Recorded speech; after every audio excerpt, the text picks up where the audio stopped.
एक बहुत बड़ी खबर इस वक्त आ रही है, उसके बाद मैं फौरन आऊंगी। बहुत बड़ी खबर, तस्वीरें आपके सामने हैं ऑपरेशन सिंदूर से जुड़ी हुई बड़ी खबर।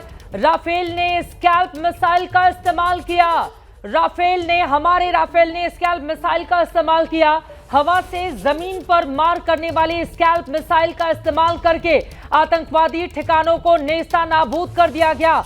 ऑपरेशन सिंदूर से जुड़ी हुई इस वक्त की बहुत बड़ी खबर आप तक पहुंचा रहे हैं। राफेल ने स्कैल्प मिसाइल का इस्तेमाल किया है। ऑपरेशन सिंदूर से जुड़ी बहुत बड़ी खबर। नीरज, क्या जानकारी मिल रही है? राफेल का इस्तेमाल किया गया है, स्कैल्प मिसाइल का इस्तेमाल, हवा से जमीन पर मार करने वाली ये मिसाइल जिसने आतंकवादी ठिकानों को नेस्तनाबूद कर दिया। बिल्कुल चित्रा, बिल्कुल ठीक कहा आपने। स्टैंड ऑफ वेपन है ये स्कैल्प मिसाइल, जो एक लंबी दूरी तक मार कर सकती है, जमीन से आसमान में मार करती है। वो इसीलिए ली गई थी फ्रांस से कि जब अगर जरूरत पड़ेगी तो दुश्मन के ठिकानों को तबाह किया जाएगा। इसीलिए इस स्कैल्प मिसाइल का इस्तेमाल किया गया है। और ये बहुत भारी जो है मिसाइल होती है, अगर इसको एक बार आप कहीं पर गिरा देते हैं तो एक बड़ी जगह पर तबाही मचाती है। और ये तबाही हम लोग देख रहे हैं पाकिस्तान में, बावलपुर में, मुरीदके में, मुजफ्फराबाद में, ये सब जगह जो अटैक किए गए हैं ये रफाल फाइटर जेट से किए गए हैं। रफाल की गर्जना हमें पता थी, हमें सुन रहे थे कि लगातार कॉम्बैट एयर पेट्रोलिंग हो रही थी, एयर स्पेस में हो रही थी। और जब उनको दिया गया, क्योंकि ये चित्रा मान के चलिए कि पाकिस्तान को पता ही नहीं चल रहा था कि रफाल फाइटर जेट है कहां पर,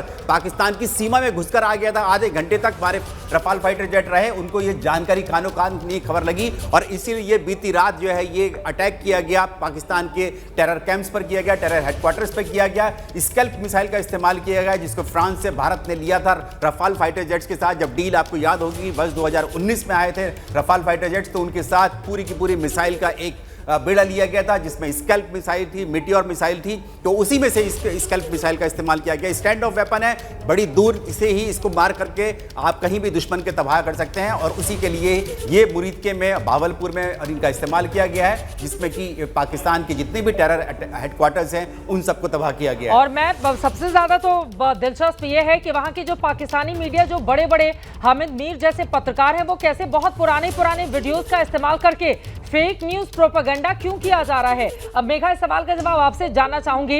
एक तरफ तो चुन चुनकर तुम्हारे आतंकवादी ठिकानों को हमला करके तुम्हारे ऊपर उपकार किया है, आतंकवादियों को पालोगे पोसोगे और फिर वो इस तरह की हरकत करेंगे तो उनको मारा जाना ही था, आज नहीं तो कल। हम तो बस इंतजार कर रहे थे, लेकिन वहां पर किस तरह का फेक प्रोपेगेंडा और झूठी झूठी खबरें फैलाई जा रही हैं इस समय। मेघा, चित्रा क्या करेंगे बताइए? अब वहां की सरकार या वहां की मीडिया क्या कर पाएगी? आपको इस तरीके से चुन चुन कर आप लोगों को मारा गया है, वो भी एक ऐसे दिन जब आपको ये लग रहा था, चित्रा बड़ी इंटरेस्टिंग सी बात है, आपको ये लग रहा था, पाकिस्तान को ये लग रहा था कि इंडिया आज मॉक ड्रिल करने वाला है, क्योंकि भारत सरकार की तरफ से ये जानकारी दी गई थी। मैं आपको पढ़ के बताना चाहती हूँ क्या कहा था भारत सरकार ने। 2 दिन पहले भारत सरकार ने ये कहा कि 7 तारीख, जो कि आज अब 7 तारीख हो चुकी है, भारत सरकार ने यह कहा था कि हवाई हमले, उन्होंने ये कहा कि एमएचए की तरफ से एक एडवाइजरी जारी हुई थी। उस एडवाइजरी में क्या लिखा हुआ था चित्रा? एडवाइजरी में ये लिखा हुआ था कि हवाई हमले की चेतावनी, सायरन या संचालन होगी, उसका पालन करना है। अगर कोई शत्रु सामने आए, वैसे स्थिति में आप अपने आप को खुद को पाएं, तो खुद को बचाने के लिए नागरिक सुरक्षा पहलुओं पर नागरिकों को, छात्रों को भी प्रशिक्षण देना चाहिए। क्रैश ब्लैक आउट उपाय का भी प्रावधान के बारे में कहा था। तो ये कहा था कि क्रैश ब्लैक आउट अगर होगा तो उसका भी आप पालन करेंगे। यह भी कहा था कि महत्वपूर्ण संयंत्रों की शीघ्र छिपाने की प्रावधान के बारे में भी बात किया था। और निकासी योजना और उसके पूर्वाभ्यास का भी आपको आकलन करना पड़ेगा। तो ये बेसिकली क्या कहा गया था, ये थोड़ी डिफिकल्ट हिंदी में मैं आपको बता रही हूँ, पर इजी में आपको ये समझाती हूँ चित्रा। ये कहा गया था कि हम मॉक ड्रिल कर रहे हैं, और मॉक ड्रिल जब कर रहे हैं तो 2-3 बात कही गई थी कि जब ब्लैकआउट के इंस्ट्रक्शंस हो गए तो पूरी की पूरी सिटीज को इंस्टेंटली ब्लैकआउट करना पड़ेगा।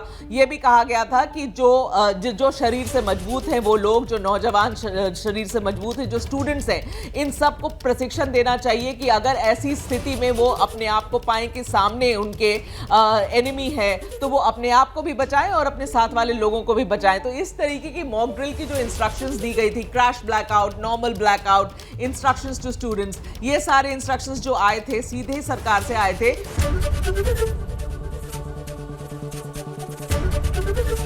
एबीपी गंगा, खबर आपकी, जुबान आपकी।